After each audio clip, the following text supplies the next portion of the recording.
Nora. And I'm Kyle. And we're Noggin Comics. But you're watching on Minnesota Comic Exchange. If you know us, you know that you most likely belong to the Facebook group, which just crossed 215 members as of yesterday. Let's get back to our weekly picks for the week of March. Wow. Let's get back to our weekly picks for May 12th, 2021. This week we're going to do something a little different. We're going to have honorable mentions to begin with. There was just so many books that we read this week that we had to add some honorable mentions, and we had to bump it up to 5 books this week for our top picks. Nora's going to go first for her honorable mention. Yes. So my honorable mention is Time Before Time. Number 1 from Image. Co-written by Declan Shalvey and Rory McConville. Artist Joel Palmer. So kind of segueing into your date that you messed up on. This is a time travel kind of bounty hunters type feel comic, kind of like Looper, if you've seen the movie. Rian Johnson's movie from 2012? Early 2010s. So this kind of starts off.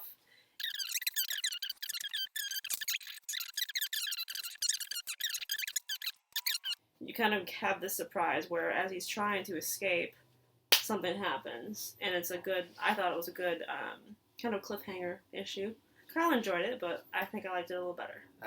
Yeah, also it's the ending that kind of got me to liking it at first. I was not feeling it. I guess it just had that been there, done that feeling until that twist at the end. And I was like, well, I'll come back next month to see if I like this book or not. It was a good start. My honorable mention of the week is Black Cat. Number 6 by Jen McKay and Michael Dowling. I didn't read much Black Cat when it was coming out originally. The original Jen McKay run. So we just had to pick up the first 2 volumes because since King in Black, I've been kind of obsessed with Black Cat. I never thought that I would be obsessed with Felicia Hardy. The writing. I think that's the reason why the writing's so good. It almost has a Uncharted meets Indiana Jones / feeling to it. I just want to show a page. Well, I mean, I hope it's not a spoiler if you haven't read it yet. But this just artwork here just pops off the page. In my opinion, some of the best artwork that Marvel has going right now. Cool. Okay, now on to our top 5 picks of the week. Silver City, number 1, which we were both like, yeah, let's pick this up. Let's see what it's about. You have, Olivia Cortero Briggs is writing it with Luca Merli, who's the artist and colorist.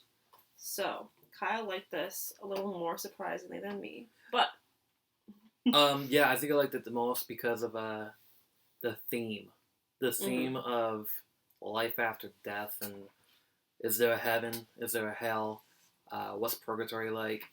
And just kind of not realizing that it's real. Yeah, the story revolves around a natural, I won't say a natural disaster, a freak accident. I mean, it reminds me a lot of Final Destination. That's where it begins. Yeah. But they wake up, they're almost like in this, a jail, almost. Like a holding area. Like a holding cell. And they have no clue where they're at, and they're trying to discover where and what happened, why they can't remember what happened. Mm-hmm. And it just slowly dives into this whole theory on life after death, and introducing these very interesting characters beyond the main characters of the book. Yeah. All right. On to book 4 of the week.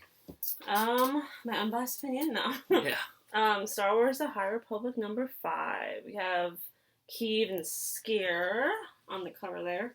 So Kyle also I was surprised he liked this as much as he did, but he's just been reading the Marvel and the IDW series, but I've been reading all the books as well. I don't read books. So here, just to kind of do a quick recap, you have this artwork is just so amazing. I think it's gotten better as well in this issue. So you have the Jedi coming across the last issue. Issue 4 ended up with them kind of coming into contact with the Hutt clan.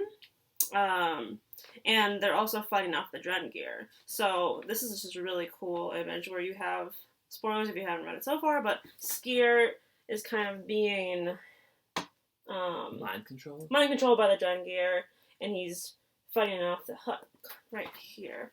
But kind of overarching the Jedi trying to attack the Dren gear, and then the Hutt clan coming in and being like, well, we may need to team up in order to kind of have some sort of victory here. And then it leaves with a cliffhanger when you just kind of feel for Keeve in the end. So I'm really excited to see where this keeps going, and I obviously love the High Republic, everything that's come out so far. Yeah, you're really biased. She loves anything Star Wars. It was a pick between this or the main title going on right now, and I think we came down to High Republic's probably the strongest book coming out from Star Wars. Next to Vader. I think Vader's probably the strongest book. Or the main title, too. Yeah. Especially with the War of the Bounty Hunters coming up. Yeah. Hey, that made the list last week, by the way. So yeah. Watch that video. So she had High Republic, and I decided, well, if you get a pick, I get to have a pick on the list, too. She didn't read this. I did. Peter Parker and the Amazing Shutterbug. This is streaming out of Heroes Reborn, which... surprise that I've been enjoying that, although Hyperion wasn't exactly my favorite book of the week, but Mark Bernardin writes this. If you know Mark Bernardin, he's on Fat Man Beyond and Cole wrote Castle Rock. He's been all over the place in pop culture, and I had to ask myself, what the hell was he thinking? And that's not a bad thing. It's just that it feels like he crammed so much story into this one book. Basically, it's like a what if. And the what if is if Peter didn't get bitten by a spider. And Mark Bernardin captures that. He captures Peter's spunk as well as his lack of confidence. And I loved it. I think it was very strong. There's moments that you feel. I mean, this is a Peter Parker Spider-Man story, so of course there's going to be loss. There's going to be tragedy. And the way it ends, you don't want it to end. You know this is a one shot, and it's like, Marvel, can you give Mark another issue or give him like a miniseries, please? I want Bernardin on more books. So our second overall pick of the week. Yeah, it's been a series that we've both been surprised about. Yes, well, I mean. Not really. It's Grant Morrison, so you know it's going to be good. So Proctor Valley Road 3 with this awesome cover. Very awesome cover. Co-written by, Alex Child as well as Grant Morrison. Yes. With Naomi Franquist in art. When you have Morrison writing a horror book, you're going to be hooked on it. At least that's how I feel. Yeah, it's kind of like... Stranger Things. Yeah, to a point where you have these kids just kind of being like, well... we need to go and save. It's a mystery type horror. Yeah. And this issue had one of the main characters kind of just saying, okay, you know what? Screw this. I'm gonna do kind of my own thing. Go into the woods on Proctor Valley Road to, like we said, try to find her friends who have been missing. And she just kind of just goes and. Kind of just like says, you know what, screw this, I'm gonna try this. I'm gonna work. I'm gonna see if this works, and boom, something works. And all hell breaks loose. Yeah. Some of the character designs, especially the last page reveal, is like, holy crap. I kind of get like a very almost a light-hearted something's killing the children vibes as well. Yeah. You don't have one main character. Yeah. This one's about what? A group. 5, 6. Very much of like It or a Stranger Things vibe too. Mm-hmm. I just had fun just reading it. It was one of those things like I could see this in the movie. I could see this in a horror film that you put on at midnight just to enjoy at night. Yeah, and they don't really hold back too. There's a lot of swearing. There's a lot of like drugs. I mean, and just kids. how you at 16, 17. Yeah. Well. So now you want to do a topic? Yeah, topic of the week, and it's honestly not a surprise. Sure. It shouldn't be a shocker if you know us. We love DC Comics. DC's knocking it out of the park. It's Joker number 3. It's awesome cover. But truthfully, it should be called Gordon. Jim's the main character. He's just trying to find Joker because he's getting paid to kill him, basically. Mm-hmm. James Tynion and Gillian March. Tynion wrote it, March drew it. The beginning's got an homage to the Batman Killing Joke. Mm-hmm. March's Joker is creepy as hell. Especially in the homage pages to Killing Joke. Yeah, just here. Look at that. It's just awesome. Put it over Kyle's face. Yeah. Batman, Joker, Gordon. It basically talks about all that history, and then Barbara. But now Jim's at the main. He's the main character. Mm-hmm. So much really goes on in this issue. Also, spoiler alert, if you didn't read Joker 2. Well, 1, 2, 1 or and 3. 2. Yeah. Bane's daughter is a character in this. And just show you some goodness here really quick. No, she's only in... Can't find it. There we go. Look at this. Like, dang.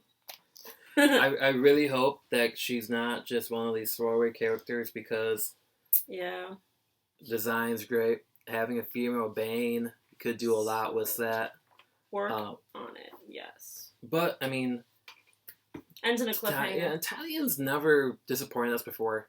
Every book he has out right now, including his main Batman, I'm enjoying that. He's been knocking it out of the park. And also the Punchline backstory. At first, in the first couple issues, I was like, I like the character Punchline. This story is not really hitting it for me.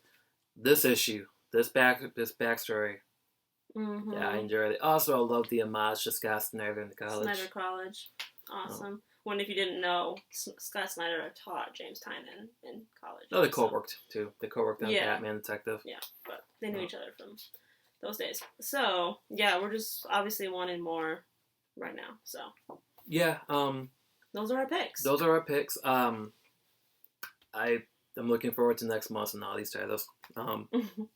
Peter Parker, unfortunately, I guess that's a one shot. But yeah, find Nora and I at Noggin Comics on Instagram. Let us know what you think. If you have any suggestions or if you read them as well. Also find the Comic Exchange on Facebook. We got a Facebook page, but find us as a group, the Minnesota Comic Exchange. We have an Instagram page now, and we just just released a website, Minnesota Comic Exchange. Thank you for watching. Please subscribe if you like this content, and leave a comment. Your favorite books of the week. If you've been liking Joker as much as we have you been checking out Heroes Reborn?